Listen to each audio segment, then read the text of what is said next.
Darwin টেস্টে তৃতীয় দিন শেষেই চালকের আসনে বাংলাদেশ। ব্যাটে বলেই অভাবনীয় সাফল্য নিয়ে আমাদের বার্তা কক্ষের আলোচনায় যোগ দিচ্ছেন সহকর্মী তৌসি ইসলাম।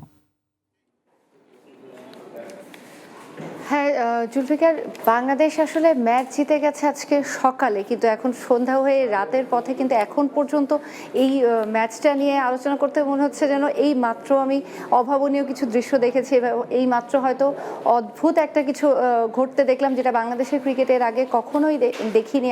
এত বড় সাফল্য অস্ট্রেলিয়ার মাটিতে অস্ট্রেলিয়ার বিপক্ষে টেস্ট জয় আসলে যত বড় সাফল্য, এটা হয়তো সাধারণ মানুষ অনেকে হয়তো বললে বুঝবেন না, হয়তো অনেকে বুঝে উঠতে পারছেন না যে অস্ট্রেলিয়ার মাটিতে টেস্ট খেলাটা বা তাদের মাটিতে তাদেরকে টেস্টে হারানোটা আসলে কত বড় সাফল্য। আমি যদি আমার সহকর্মী নাজিম মাহমুদের সাথে একটু কথা বলি। নাজিম, আপনি তো সকালবেলা ম্যাচ শেষ হয়ে গেছে, আমরা সন্ধ্যার সময় এসেও যখন এই ম্যাচটা দেখছি, আমরা যখন রিপোর্টগুলো বানাচ্ছি, এখনও এই অনুভূতিটা একটা অন্যরকম কাজ করছে না নিজের ভেতরে, যে বাংলাদেশ এত বড় একটা সাফল্য পেয়েছে? সত্যি ব্যাপারটা খুবই আমরা যে এরকম একটা মুহূর্ত উপভোগ করতে পারবো, এটা আমাদের ওরকমভাবে আমরা আগে থেকে প্রেডিক্ট করতে পারিনি। আমি যদি একটু স্পেশালি বলি যে হাসান মাহমুদ, আমাদের যে বলার হাসান মাহমুদ, একটা সময় অনেকটা দীর্ঘ ইনজুরির পরে আবার ব্যাক করেছে কামব্যাক। আর পাশাপাশি নাজমুল হোসেন শান্ত অধিনায়ক হিসেবে যেভাবে আমাদেরকে এগিয়ে নিয়ে যাচ্ছেন, সেটা খুবই দলের পক্ষে খুবই স্পিরিটটা বাড়ানোর ক্ষেত্রে খুবই উপযোগী। তো পাশাপাশি মনে করি দলের যে একটা স্পিরিট আপাতত যে আমরা বাড়াতে পেরেছি, আমাদের বাংলাদেশ দল অস্ট্রেলিয়ার মাঠে যে এমন একটা গর্বের মুহূর্ত আমাদেরকে দিতে পারতেছে, এটা অনেকটা আনন্দের।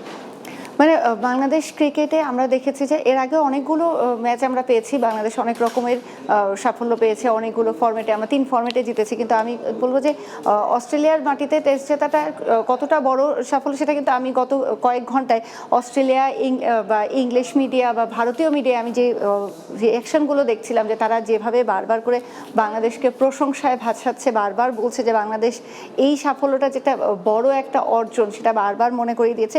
আমার কাছে মনে হচ্ছে যে এটা সবচেয়ে বড় ইফেক্ট হতে পারে সামনের দিনগুলোতে, তাই না? যখন বাংলাদেশ হয়তো, আমরা এতদিন কিন্তু 2 টেস্টের বেশি টেস্ট কখনো খেলার সুযোগ পাইনি, কোনো সিরিজ খেলার সুযোগ পাইনি, সেখানে আমরা একটা আশা করছি যে সামনের দিনগুলোতে হয়তো বাংলাদেশ 3 ম্যাচ বা 5 ম্যাচের সিরিজ পেতে পারে, অস্ট্রেলিয়ার সাথে না হোক প্রথমেই, হয়তো অন্যান্য দলগুলোর সাথে পাবে। কিন্তু অস্ট্রেলিয়ার সাথে আমরা যে 23 বছর পর যে আবার টেস্ট খেলতে গেল বাংলাদেশ দল, এরপরে হয়তো আমরা আশা করবো যে 23 বছরের মতো বা 2 যুগ বলা যায়, যে 2 যুগ আমাদের হয়তো অপেক্ষা করতে হবে না, যেটা নাজমুল হোসেন শান্ত বারবার বলছিলেন যে এই টেস্টটা শুধু এই টেস্ট না, এই টেস্টের ফলটা হয়তো সামনের দিনগুলোতে আমাদেরকে আরও অনেক দূর এগিয়ে নিয়ে যাবে।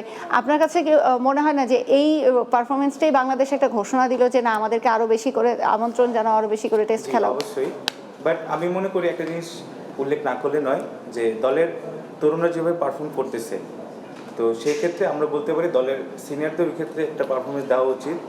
আমি যদি লিটনের কথা বলি, যদি মুশফিকের কথা বলি, তারা কিন্তু দলের খুবই অভিজ্ঞ ক্যাম্পেইনার, তো তাদের ক্ষেত্রে আমরা তাদের দিক থেকে অনেকটা কন্ট্রিবিউশন এক্সপেক্ট করি। বাট পাশাপাশি যেভাবে জুনিয়ররা যে কামব্যাকটা দিচ্ছে, যে কন্ট্রিবিউশন দিচ্ছে, ওই জায়গা থেকে আমরা মনে করি যে ওই যে কভারেজটা, ওই জায়গাটা যে গ্যাপ, ওই গ্যাপটা ফিল আপ হয়ে যাচ্ছে।